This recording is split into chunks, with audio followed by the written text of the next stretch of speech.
$1. That is the exact value of your contribution to this family, Evelyn, so that is exactly what you get. My stepmother, Sylvia, didn't just slide the check across the mahogany conference table, she flicked it at me like I was a beggar on a street corner. The baby blue slip of paper fluttered through the air and landed near my elbow. Pay to the order of Evelyn Cross. Amount $1. Take it, my half-brother Julian sneered, kicking his feet up onto the empty chair next to him. And hey, maybe invest it in some makeup. You look like a funeral director who slept in her car. I would not as a... The room was silent, save for the aggressive ticking of the grandfather clock in the corner and the heavy, cloying scent of Sylvia's gardenia perfume. They sat there, Sylvia in her brand new Chanel suit bought with my late father's credit card, and Julian with his tie loosened, looking bored and entitled. They thought this was the end. They thought they had crushed the mousy, unsuccessful daughter who drove a 10-year-old sedan and wore unbranded clothes. They didn't know that the man sitting at the head of the table, the senior partner of the law firm, was currently sweating through his expensive shirt because he knew who I really was. And he knew that the moment I touched that check, their lives were effectively over. To understand why they thought a single dollar was an appropriate inheritance, you have to understand the role I played in the Cross family dynamic. I was the ghost. My mother passed away when I was 12. My father, a brilliant but weak-willed architect, married Sylvia 6 months later. Sylvia brought along Julian, her 7-year-old son who had already mastered the art of the temper tantrum. From the moment they moved into our estate, I was displaced. My room became the guest storage.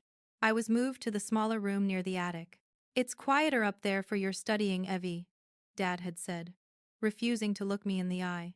I learned very quickly that silence was my only shield. When I got straight A's, Sylvia said, grades don't get you a husband. When I got a full scholarship to Stanford Law, Julian laughed and said, lawyers are boring, I'm going to be an influencer. After graduation, I made a choice. I didn't tell them where I worked. I didn't tell them I was recruited by Vanguard and Moore, the most ruthless corporate litigation firm in the city. I didn't tell them that by 29, I made partner. Instead, I told them I was a legal consultant for nonprofits. Oh, that's sweet.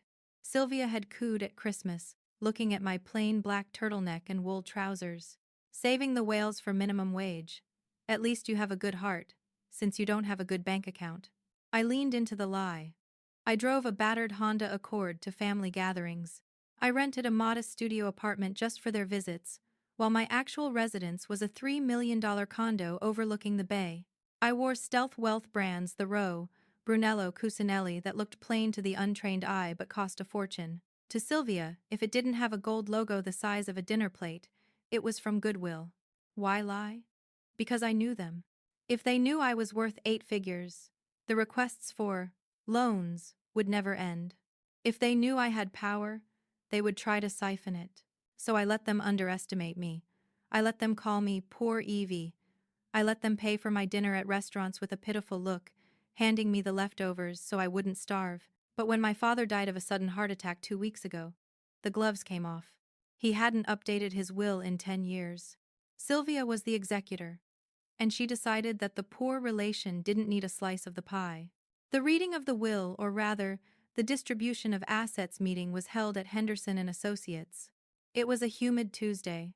I arrived early, parked my Honda around the block, leaving my Porsche in the garage at home, and walked in. The conference room was opulent. Floor-to-ceiling windows, leather chairs that groaned when you sat in them. Sylvia arrived 20 minutes late. She swept in like she was attending a gala, followed by Julian, who looked hungover. Sorry we're late, Sylvia announced, not sounding sorry at all. She dropped her Hermes Birkin bag onto the table with a heavy thud. Traffic was a nightmare. Evie, could you be a dear and fetch me a coffee? Black. 2 sugars. I stayed seated. I crossed my legs. The break room is down the hall, Sylvia. I'm sure you can find it. Sylvia froze. Her eyes narrowed. Excuse me? I am the grieving widow. You are. Well, you're here. Show some respect. I'm here for the business at hand, I said calmly. Julian snorted. Business? What business? You think you're getting the house, Evie? Dad promised that to me. He said I needed a bachelor pad for my networking events. By networking events, He meant parties where he blasted EDM until 4 a.m. Mr. Henderson, the estate attorney, cleared his throat nervously. He was a balding man in his 60s who had managed my father's affairs for decades. He looked pale. He kept glancing at me, then at his file, then back at me. If we could, proceed, Mr. Henderson stammered. Yes, let's, Sylvia said, taking the seat at the head of the table, Dad's seat. Let's get the unpleasantness over with. Evie has to get back to her. What is it you do? Filing papers for charities? Something like that, I said. Mr. Henderson opened the file. The estate is valued at approximately $12 million. This includes the primary residence, the vacation home in Aspen, the vintage car collection, and the liquid cash accounts. Julian let out a low whistle. 12 mil. Nice work, Dad. However, Mr. Henderson continued, his voice shaking slightly, the will grants full discretion to the executor, Mrs. Sylvia Cross, to distribute personal effects and residual funds as she sees fit, provided all heirs receive a token of acknowledgement. Sylvia smiled. It was a shark's smile. Exactly, she said. And I have made my decision. She pulled the checkbook out of her bag. She wrote with a flourish, the pen scratching loudly against the paper. She ripped the check out and flicked it at me. $1. There, Sylvia said. Acknowledgement. You are acknowledged. Now, sign the waiver relinquishing any further claims to the estate. You're joking, I said quietly. Do I look like I'm joking? Sylvia leaned forward. The smell of her gardenia perfume was suffocating. Your father didn't leave you anything specific, Evie. He knew you were low maintenance. He knew you didn't need much. Julian has a future to build. I have a standard of living to maintain. You? You're used to struggling. It builds character. It's actually generous, Julian chimed in, picking at his fingernails. I mean, Dad paid for your college, didn't he? That was your inheritance. You spent it on a degree you barely use. Don't be greedy, sis. Take the $1. Go buy a taco. Mr. Henderson, I said, turning my gaze to the lawyer. Is this your legal counsel? That this distribution is equitable? Mr. Henderson wiped sweat from his forehead with a handkerchief. I have advised Mrs. Cross that this allocation might be legally vulnerable, but as executor she has significant latitude. See? Sylvia gloated. Even the lawyer knows I'm in charge. Now sign the paper, Evie. I have a spa appointment at 2, and I really don't want to waste any more time looking at your depressing outfit. My outfit? I looked down at my cashmere sweater. Yes, Sylvia sneered. It's drab. It's boring. It screams I gave up on life, just like your mother did. The air in the room stopped moving. That was it. That was the line. I reached into my plain black leather tote bag. I won't be signing the waiver, Sylvia, I said. Then we'll see you in court, she spat. And I'll use your father's millions to bury you in legal fees until you can't afford to pay rent on that shoebox apartment. We won't be going to court, I said. I pulled out a thick document, bound in blue heavy stock paper. And you won't be using my father's millions. I slid the blue document across the table. It landed on top of the $1 check, covering it completely. What is this? Sylvia asked, looking at it like it was a dead rat. Mr. Henderson, I said, my voice sharp and commanding. Would you please explain to Mrs. Cross what a first position lien is? Mr. Henderson swallowed hard. He looked at Sylvia with pity. Mrs. Cross, 7 years ago, when the real estate market crashed, your late husband's architectural firm faced insolvency. He was going to lose everything. The house, the cars, the savings. I remember. Sylvia waved her hand dismissively. He fixed it. He found an investor. Yes, Mr. Henderson said. He found a private equity firm called Iequitas Holdings.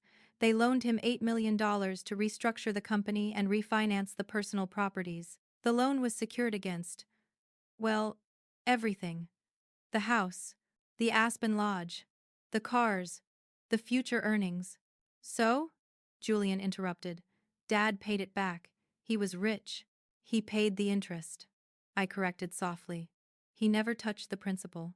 The loan was an interest-only balloon note, and the entire principal, $8 million plus accrued penalties, became due immediately upon his death. Sylvia blinked. Okay, so we pay it off. We have 12 million in assets. We pay the 8, we keep 4. 4 million is still plenty for me and Julian. It would be, I said, if you had access to the assets. I opened the blue folder. Mr. Henderson, who is the sole proprietor of Aquitas Holdings. Mr. Henderson took a deep breath. He finally looked me in the eye, and for the first time, he smiled. A nervous, relieved smile. The sole proprietor is Miss Evelyn Cross. The silence that followed was violent. Sylvia's mouth opened, but no sound came out. It was like watching a fish gasping on a dock. Julian froze, his hand halfway to his phone. What? I bought Dad's debt 7 years ago, I said, leaning back in my chair. I saved this family from bankruptcy. I allowed you to live in that house, drive those cars, and wear those clothes because I didn't want my father to suffer the humiliation of losing it all. You? Sylvia whispered. Her voice trembled. You. You're a consultant for nonprofits. I am a senior partner at Vanguard and Moore, I said. I specialize in distressed asset acquisition. I don't file papers, Sylvia. I own the companies that manufacture the paper. I tapped the document on the table. This is a notice of default. Since you, as executor, have attempted to disinherit the primary creditor me, I am exercising my right to call the loan immediately. You can't, Sylvia stammered. Her face was turning a splotchy red beneath the makeup. We're family. You just tried to give me $1, I reminded her. That doesn't feel like family. That feels like business. So let's talk business. I turned to Mr. Henderson. What is the current liquidity of the estate? Roughly $200,000 in cash, Mr. Henderson read. The rest is tied up in property. And the debt is $8 million, I calculated. Which means the estate is insolvent. As the primary lien holder, I am foreclosing on the collateral. All of it. The house? Julian squeaked. My bachelor pad? My house, I corrected. The Aspen Lodge? Mine. The vintage Ferraris? Mine. The bank accounts? Mine. But where will we live? Sylvia shrieked. She stood up, knocking her chair over. You can't throw me out on the street. I'm his widow. You have options, I said calmly. You have a $1 check on the table, and I'm sure you can sell that Birkin bag. Although, I squinted at the bag. I'm pretty sure that one is a fake. The stitching is off. Sylvia looked at her bag, then at me, horror dawning in her eyes. Evie, please, she begged, her voice cracking. The arrogance was gone, replaced by pure, desperate panic. I was grieving. I wasn't thinking straight. We can work this out. We can share. You don't need all of it. I don't need any of it, I said coldly. I have my own money, but I definitely don't want you to have it. I stood up and smoothed my trousers. Mr. Henderson, please initiate the foreclosure proceedings. I want the house vacated in 30 days. Everything inside it, the furniture, the art, the jewelry purchased with estate funds is to remain. It's now property of Aquitas Holdings. Understood, Miss Cross, Mr. Henderson said respectfully. Julian. I looked at my stepbrother. He was slumped in his chair, looking like a child who had dropped his ice cream. I'm taking the Mercedes back today. It's technically a company car owned by Dad's firm, which I now own. You can Uber home. This is insane, Julian shouted, tears actually welling up in his eyes. You're a monster. You tricked us. I didn't trick you, I said, picking up my bag. I just let you show me exactly who you are. And you did a wonderful job. I walked toward the door. Wait! Sylvia lunged for the table. She grabbed the blue check, the $1 check she had thrown at me. Wait, if the estate is insolvent, this check is worthless. Correct, I said, pausing with my hand on the doorknob. The account that check draws from is frozen as of 5 minutes ago. I reached into my purse and pulled out a single, crisp $1 bill. I walked back to the table and placed it gently in front of Sylvia. Here, I said. For the parking meter. I'd hate for you to get a ticket on my car. I walked out of the law firm and into the bright afternoon sun. The air tasted cleaner, lighter. I got into my Porsche Panamera, which I had parked a block away, and drove straight to the spa. 30 days later, Sylvia and Julian were escorted off the property by the sheriff. They moved into a 2-bedroom apartment on the other side of town. I heard Sylvia is working as a receptionist at a dental office. Julian is trying to become a life coach on TikTok. I sold the house. I sold the cars. I donated the proceeds to the nonprofit I told them I worked for. Sometimes, the best revenge isn't screaming. It isn't fighting. It's simply handing them the bill for their own arrogance. If you enjoyed this story, make sure to subscribe and hit that notification bell. You never know when the quiet person in the room is holding all the cards. See you in the next one.